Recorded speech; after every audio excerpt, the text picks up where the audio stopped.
Oke, kita langsung lanjut ya, supaya cepat selesai. Lanjut nomor 29.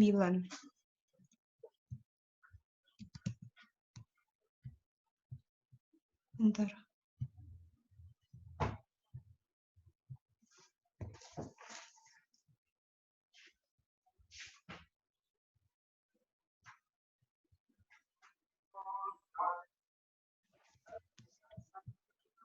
Udah join semua?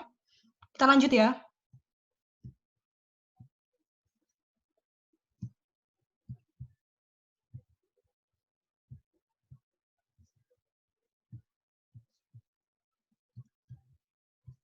Oke, lanjut nomor 29. Di tanggal 31 Desember, tanggal neracanya, Vanessa itu salah membuat jurnal penyesuaian. Ada 3 itu ya. Nah, kita harus buat tiap jurnal penyesuaian, kayak yang tadi. Pokoknya kalau misalnya kalian mau analisis overstated, understated itu, kalian harus buat jurnalnya terlebih dahulu. Jadi yang pertama, Vanessa tidak menghitung beban depresiasi sebesar 2 juta. Berarti jurnalnya apa, teman-teman?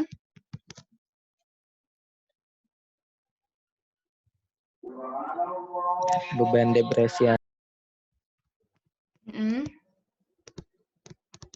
Pada akumulasi depresiasi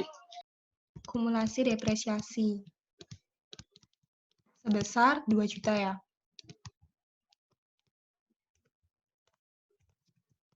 Yang kedua, tidak mengakui pendapatan yang masih harus diterima sebesar 4 juta. Pendapatan yang masih harus diterima, berarti dia belum terima. Berarti dia akui sebagai piutang pada pendapatan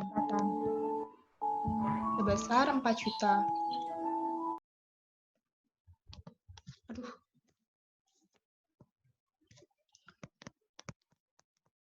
Nomor 3, tidak mengakui beban sewa yang masih harus dibayar. Berarti ini accrual semua ya penyesuaiannya. Berarti dia akui beban sewa pada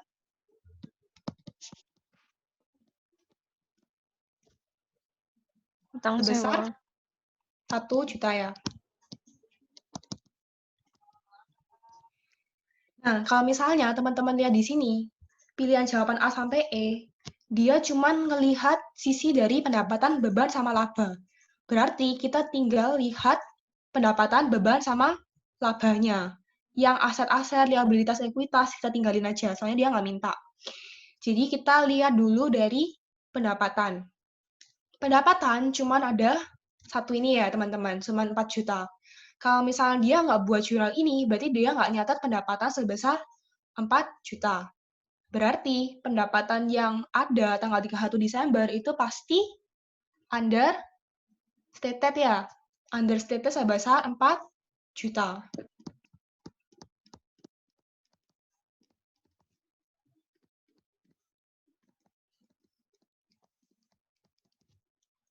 Beban. Bebannya ada di 1 dan 3. Beban depresiasi sama beban sewa. Sama-sama di debit, sama-sama menambah beban. Tadi totalnya ada beban 3 juta yang nggak dicatat sama Vanessa. Berarti bebannya sama ya, sama-sama understated, karena sama-sama nggak dicatat. Sebesar 3 juta. Nah, labanya menurut kalian gimana? Ingat tadi yang aku bilang cara cepat kerjain over sama under adalah lihat dari hubungannya, positif atau negatif. Kita coba pakai caraku yang tadi ya. Kalau misalnya pendapatannya understated, sifat pendapatan sama laba adalah positif ya. Kalau beban negatif. Berarti labanya karena efek dari pendapatan dia bakal jadi understated sebesar 4 juta. Terus ada efek dari beban. Bebannya efeknya negatif, jadi bebannya understated, berarti labanya pasti overstated ya. Overstated sebesar 3 juta.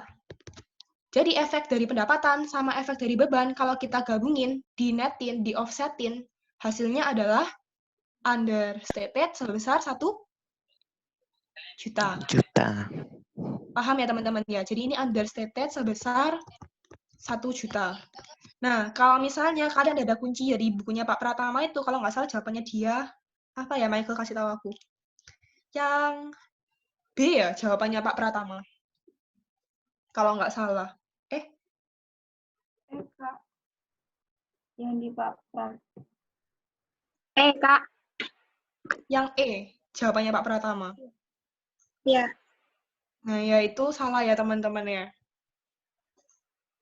Seharusnya labanya understated 1 juta. Atau, bentar. Pokoknya yang E, jawabannya Pak Pratama itu pasti salah. Kenapa? Karena dia bilangnya laba bersihnya terlalu rendah 7 juta. Padahal, kalau misalnya terlalu rendah, berarti dia langsung nambahin 4 juta sama 3 jutanya. Padahal sifatnya beban itu berkebalikan. Kalau bebannya understated, pasti labanya itu pasti overstated. Aku jawabnya ke Michael itu jawabannya D. Dia beban menjadi terlalu rendah. Tapi itu cuma ngeliat dari yang satu ini doang.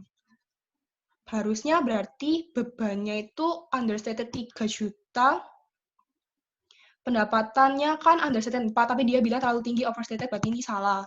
Yang laba bersih terlalu tinggi 1 juta salah, karena harusnya terlalu rendah. Yang beban menjadi terlalu tinggi 2 juta, harusnya lebih rendah 3 juta. Dan D-nya, ya gitu teman-teman. Tapi aku jawab yang ini soalnya sifatnya itu paling benar, bebannya understated. Beban understated, benar, cuman salah angkanya. Tapi dia ada angka di sini sih, jadi mungkin bapaknya lupa yang ini atau gimana gitu. Jadi ini terserah kalian sih, kan itu lebih ke arah kalau misalnya kuncinya salah, ya udah terserah kalian mau jawab apa. Tapi jangan lupa dijawab ya teman-teman, soalnya itu menambah nilai dan kemungkinan besar nggak dianulir. Oke, kita lanjut ya. Nomor 30. Ini tuh sama jurnal penyesuaian, tapi kalau misalnya kalian tahu biasanya jurnal penyesuaian tuh periode akhirnya kan 31 Desember. Tapi kan tiap perusahaan itu punya kebijakan sendiri-sendiri buat nentuin kapan periode mereka. Nah, di sini itu end of month adjustment. Berarti dia itu antara buat periodenya itu per bulan atau nggak dikasih tahu gitu ya. Mungkin dia belinya ini bulan Desember awal, terus end of month adjustment-nya mungkin tanggal 1 Desember atau gimana. Pokok intinya kalau misal kalian baca soal di sini, dia itu beli atau punya prepaid, dia bayar di depan sebesar 6 juta itu di awal bulan, dan di akhir bulan yang sama, dia tuh langsung buat jurnal penyesuaian, karena dia langsung mau buat laporan keuangannya, langsung buat balance sheet-nya, dan lain-lain. Nah, karena di awal dia catatnya sebagai prepaid, berarti sebagai aset, dia punya aset sebesar 16 juta, dan terus dia pakai itu prepaid-nya selama 1 bulan, monthly rent-nya 4 juta. Berarti otomatis yang sudah jadi beban itu 4 juta ya teman-teman. Berarti harusnya kalian buat jurnal penyesuaian. Gimana? Ini apa? Prepaid rent ya. Berarti rent expense pada prepaid rent sebesar 4 juta. Berarti kira-kira nilai prepaid rent-nya di akhir bulan sebesar berapa teman-teman?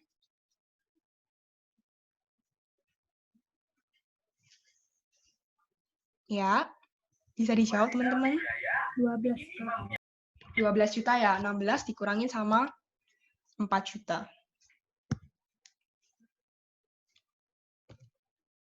Nah, yang nomor 31 sampai 40 ini ada ABCDE-nya, opsinya, jawabannya yang bisa kalian buka di buku atau di soal dulu ya.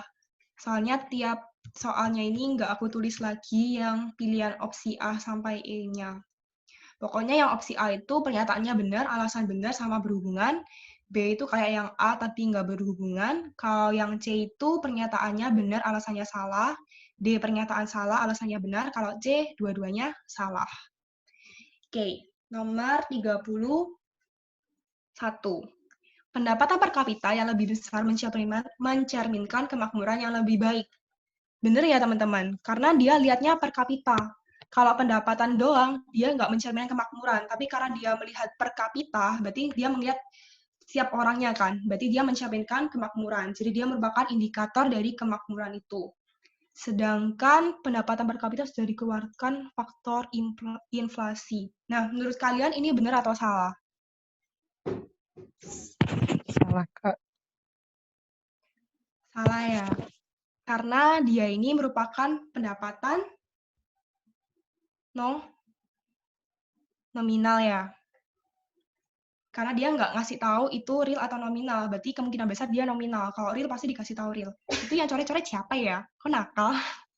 Ya hapus ya. Gak apa wes. Gak mau selesai kok.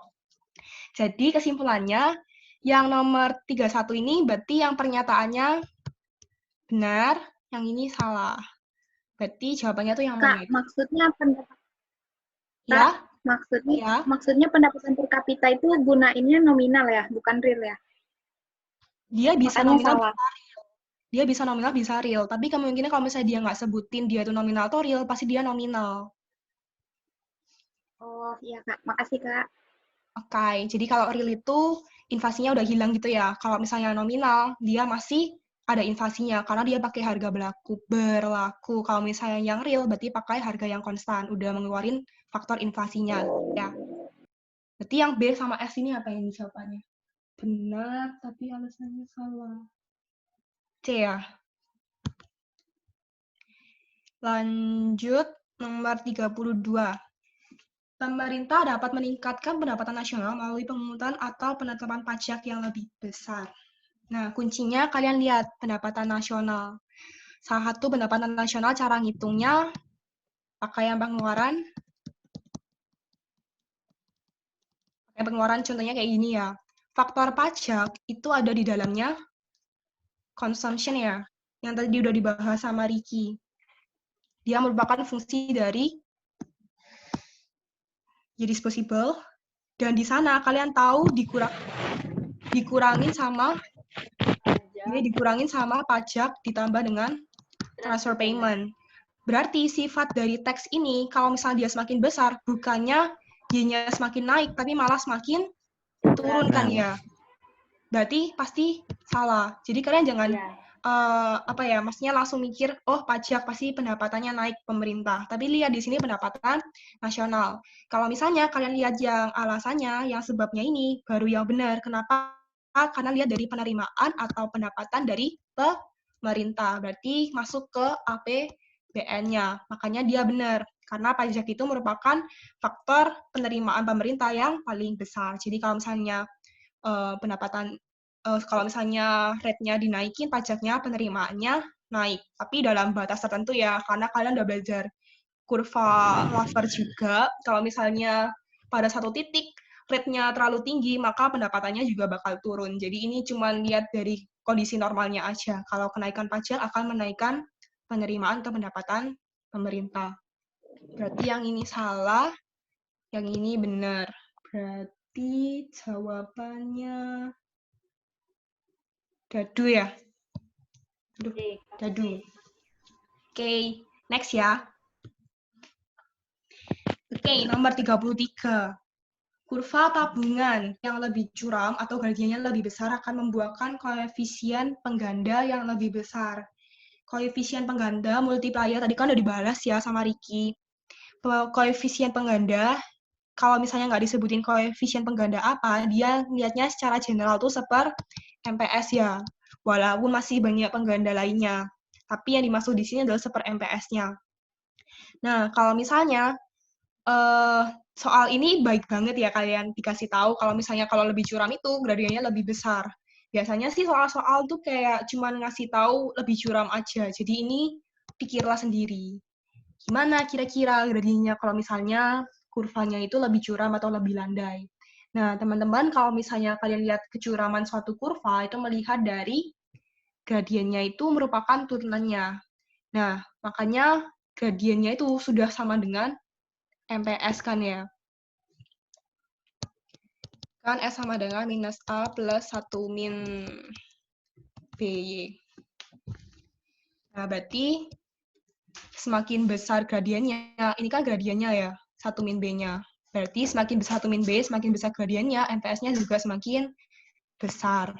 Nah, kira-kira kalau MPS-nya semakin besar, sedangkan multiplier itu sama dengan 1 MPS, kira-kira kalau MPS-nya semakin besar, multipliernya semakin besar atau semakin kecil?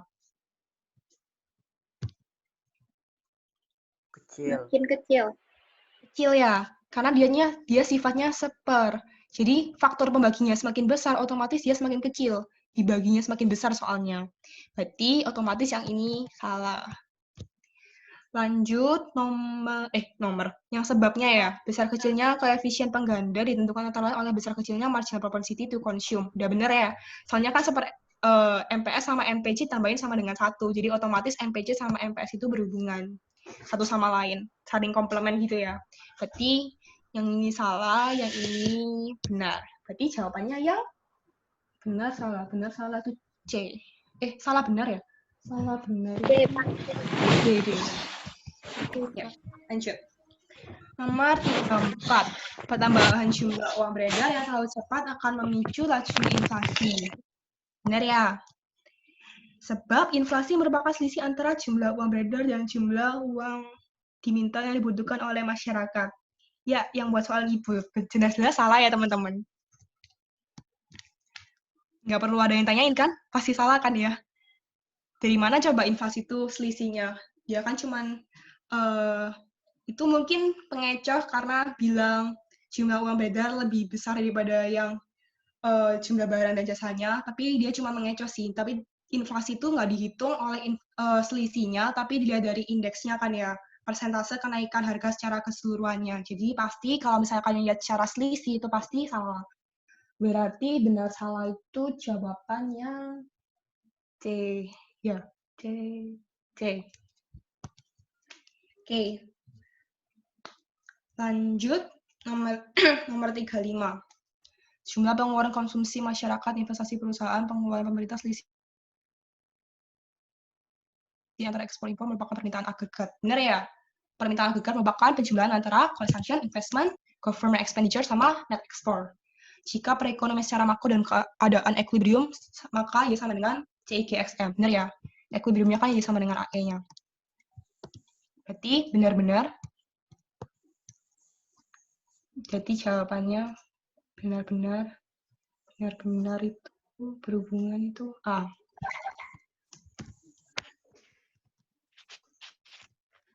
Ya teman-teman, ini kita cuma bahas yang pilihan ganda ya. Kalau misalnya yang uraian nanti yang lain kesempatan kita bakal buka lagi. Soalnya aku sama Riki jam 1 ada keperluan lomba, jadi kita butuh istirahat teman-teman. Jadi kita bahas sampai pilihan gandanya doang ya.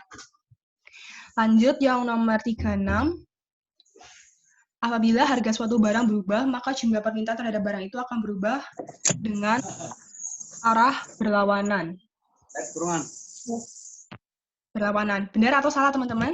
Permintaan. Benar. Benar. Dalam hal berlakunya hukum permintaan terjadi efek substitusi dan pendapatan. Benar ya? Kenapa? Karena kalau misalnya kalian lihat nanti, demand itu bisa dilihat dari efek substitusinya sama efek pendapatannya. Misalnya harga barang itu turun. Berarti efek substitusinya apa? Oh, harga barang ini murah, jadi semua orang akan mensubstitusi barang yang mahal tuh sama barangmu yang lebih murah. Otomatis permintaanmu akan naik ketika hargamu itu turun. Kalau efek pendapatan, kita lihat secara keseluruhannya.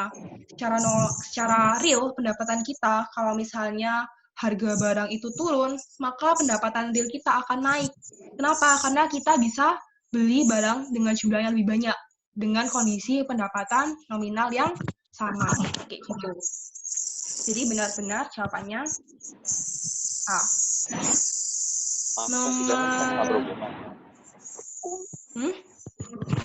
Yang 36 bukannya nggak berhubungan, Kak?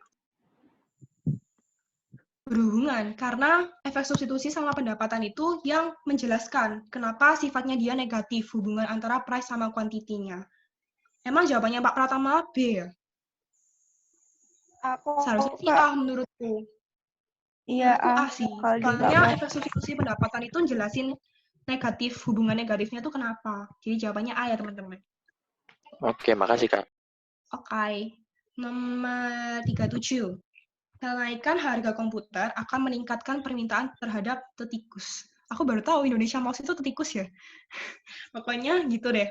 Komputer sama mouse itu kira-kira substitusi atau komplement, teman-teman? Komplement. Komplement ya. Masa kalian bisa substitusi komputer dengan mouse? Pakai mouse doang kan? Jadi jawabannya komplement. Berarti yang sebabnya ini benar.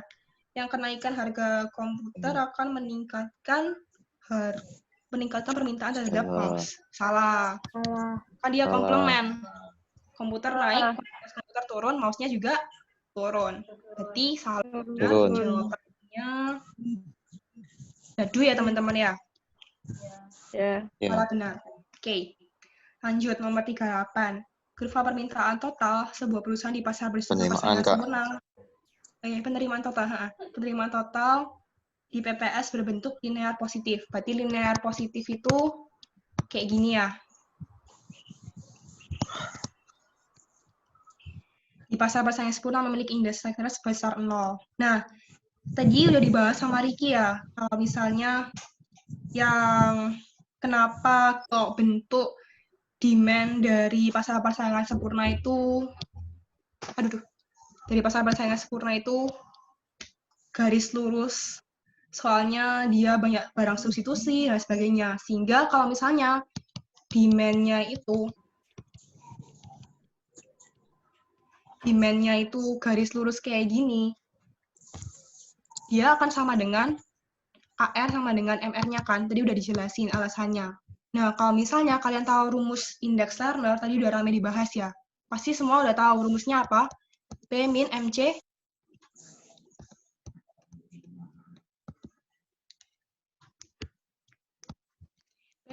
per P ya. Nah, P min MC per P, kalau misalnya kalian lihat, di sini P itu sama dengan MR. Berarti di PPS, P itu sama dengan MR. Sedangkan laba maksimum bakal kalian capai ketika MR sama dengan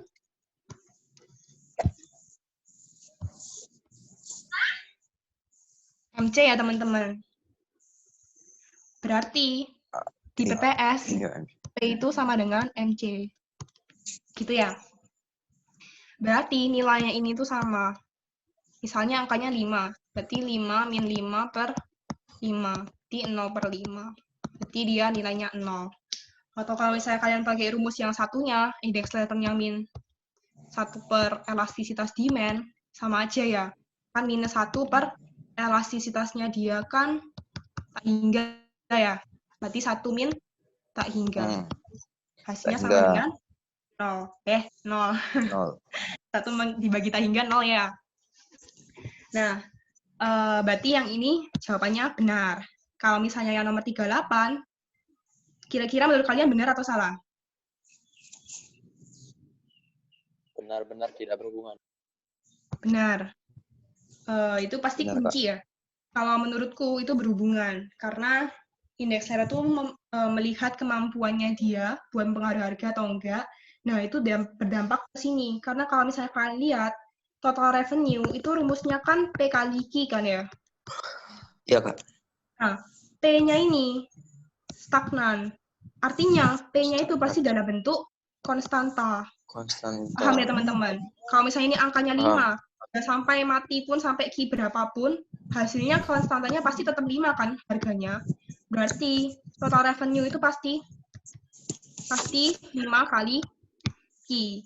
Artinya, dia cuma naik berdasarkan Q-nya. Dan naiknya itu konstan sebesar 5 kali. Nah, kalau misalnya kalian lihat, itu kenapa dia sifatnya linear.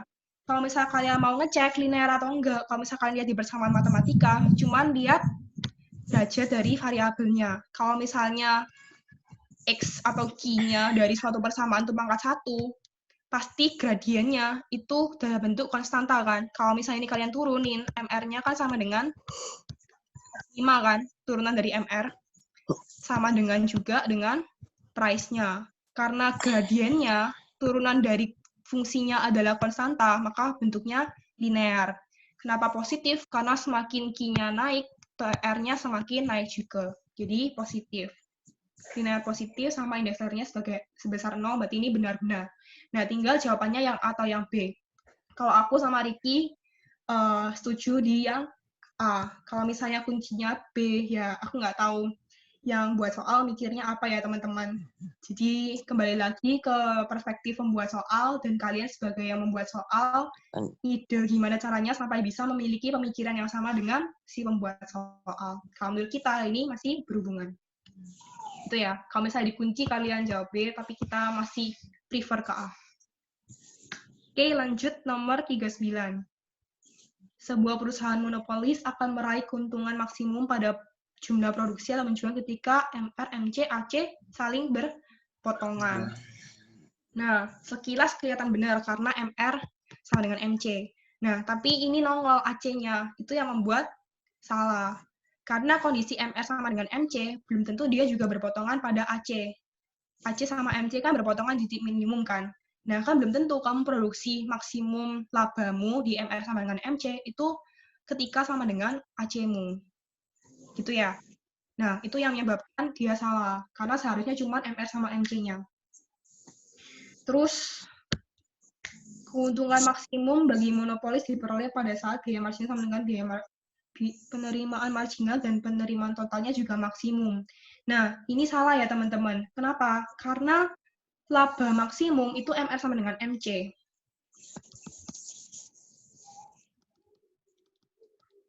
MR sama dengan MC. Nah, kenapa kok kayak gitu? Rumus laba itu apa teman-teman? TR min TC ya? Total revenue dikurangi total biaya. Nah, ingat konsep dari semua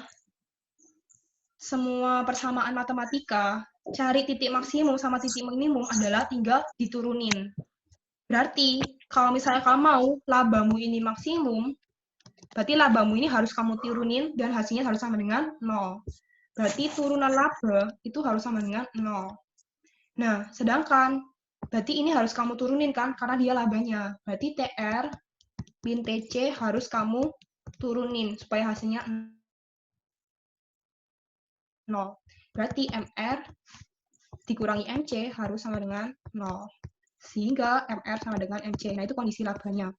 Nah, kenapa penerimaan totalnya tidak maksimum? Karena dia punya persyaratan yang berbeda. Kalau misalnya kamu mau TR kamu maksimum, gimana caranya? Ya tinggal TR kamu turunin, dan hasilnya harus sama dengan 0. Berarti turunan dari TR adalah MR. MR sama dengan 0. Kayak gitu. Jadi, ini merupakan persyaratan yang berbeda. Laba maksimum syaratnya MR sama dengan MC, tapi dia tidak memenuhi persyaratan penerimaan total maksimum, karena dia syaratnya berbeda. Syaratnya adalah ketika MR sama dengan 0. Gitu ya. Jadi, ini salah.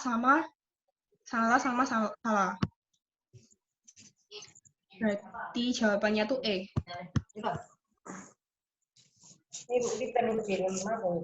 Oke, lanjut ya. Nomor terakhir, teman-teman. Nomor terakhir. Ya, nomor 40 ya. Ruas atau segmen kurva marginal cost yang bergradien positif mencerminkan penawaran atau supply. Nah, teman-teman, kurva MC itu kan kayak gini ya. Ini kondisi dia negatifnya, terus ini positifnya, ya kan? Nah, kalau misalkan cari di buku dimanapun, memang benar MC itu menggambarkan supply-nya.